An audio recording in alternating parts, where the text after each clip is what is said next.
महत्त्वाच्या बातम्या प्रायोजक पुष्कराज रागी डिलाइट्स, महाराष्ट्राचं लाडकं आणि नंबर 1 नाचणी सत्व।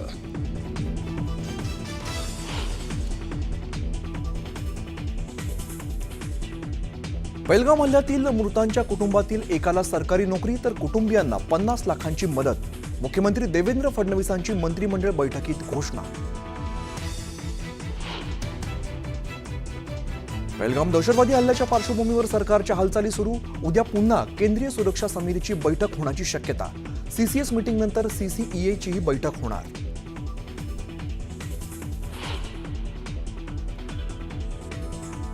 जबाबदारी घेण्याच्या वेळी गायब असं कॅप्शन देत काँग्रेसच्या ट्विटरवरून पंतप्रधान मोदींवरती आक्षेपार्ह पोस्ट। तर काँग्रेस का हात पाकिस्तान के साथ म्हणत भाजपाकडून जोरदार पलटवार।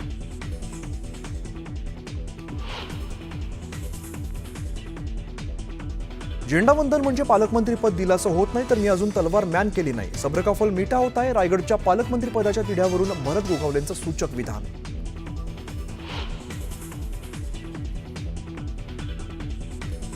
झेंडावंदनाच्या मुद्द्यावर बोलण्यास आदिती तटकरेंचा नकार। पत्रकारांच्या प्रश्नाला चुकवत तटकरेंचा काढता पाय।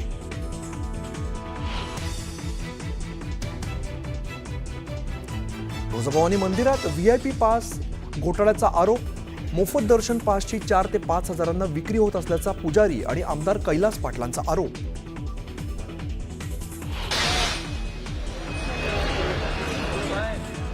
मुंबईतील वांद्र्यात शोरूममध्ये भीषण आग। अग्निशमक दलाच्या 15 गाड्या घटनास्थळी दाखल। आगीत शोरूमचं मोठं नुकसान।